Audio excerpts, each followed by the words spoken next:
National organisation of postal employees Pakistan ضلع لاڑکانہ کے صدر ذوالفقار میرانی نے لاڑکانہ پریس کلب میں پریس کانفرنس کرتے ہوئے کہا ہے کہ موجودہ حکومت نے مزدور دشمن آرڈیننس IRO کو ختم کر کے مزدور دوستی کا ثبوت دیا ہے، مگر افسوس ہے کہ سول سروس آرڈیننس 1973 اور 1977 پر کوئی عمل درآمد نہیں ہو سکا ہے۔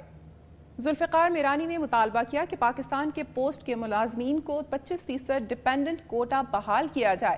پاکستان پوسٹ کے ملازمین کی تنخواہیں اسٹیٹ بینک کے ملازمین کے برابر کرتے ہوئے ملازمین کو بگ سٹی الاؤنس اور موٹر سائیکلیں دی جائیں۔ اس موقع پر ان کے ہمراہ جنرل سیکرٹری نور مصطفیٰ بھٹو اور دیگر عہدیدار بھی موجود تھے۔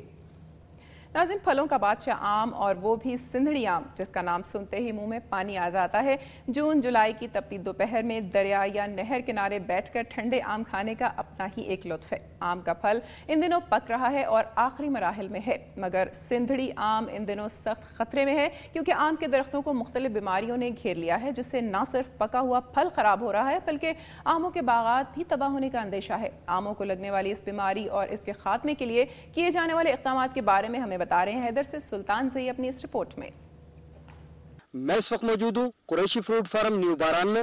آم کی فصل کو اس سال بور میں کیڑا لگنے کا خطرہ ہے۔ یوں تو آم کے باغات میں امڑی سے لے کر بڑے آم تک کئی بیماریوں کا خطرہ رہتا ہے، جس میں درختوں کا سوکھ جانا اور اچانک مر جانا شامل ہے۔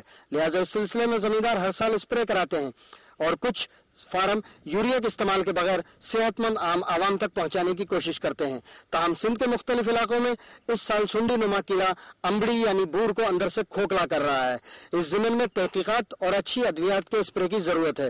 دیگر صورت میں آم کی فصل کو شدید نقصان پہنچنے کا خطرہ ہے، جس کے اثرات نہ صرف زمیندار کی معیشت پر پڑیں گے بلکہ عوام بھی آم کے لیے ترستے نظر آئیں گے۔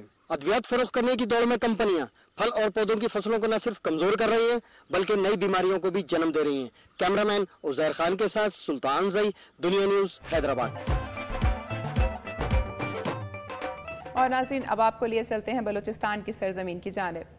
ہب ایک صنعتی شہر ہے۔ گوادر کی بندرگاہ اور شپ بریکنگ کی صنعت کے باعث ہب کو خاص اہمیت حاصل ہے، جہاں پوری دنیا سے آنے والے بحری جہازوں کو توڑ کر سکریپ میں تبدیل کیا جاتا ہے۔ ہب کے صنعت کار ان دنوں قبضہ مافیا سے پریشان ہیں، جو ان کے صنعتی پلاٹوں پر قبضہ جمائے بیٹھے ہیں اور کاروبار میں رکاوٹ کا سبب بن رہے ہیں۔ صنعت کاروں کی طرف سے قبضہ مافیا کے خلاف بڑھتی ہوئی شکایات پر حکومت نے قبضہ مافیا کے خلاف بڑے پیمانے پر کارروائی کا حکم دے دیا ہے۔ اس بارے میں تفصیلات ہمیں بتا رہے ہیں ذیشان کمبو اپنی اس رپورٹ میں۔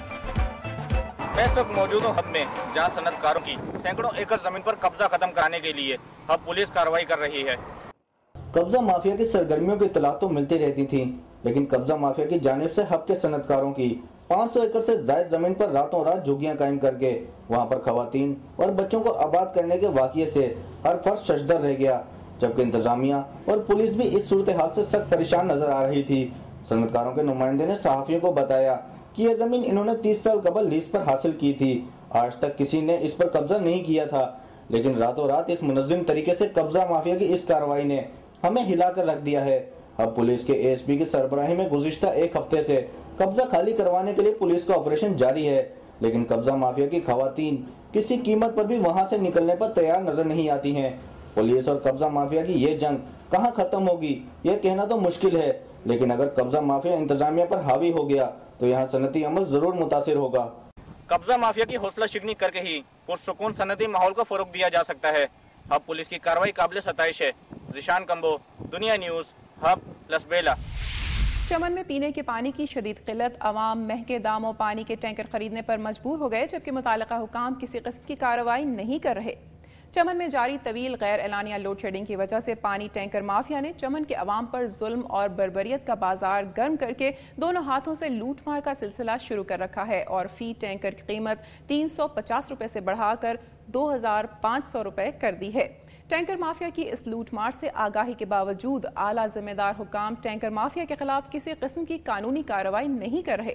عوامی حلقوں نے مطالبہ کیا ہے کہ ٹینکر مافیا کے خلاف کارروائی کرتے ہوئے مقررہ نرخوں پر پانی کی فراہمی کو یقینی بنایا جائے۔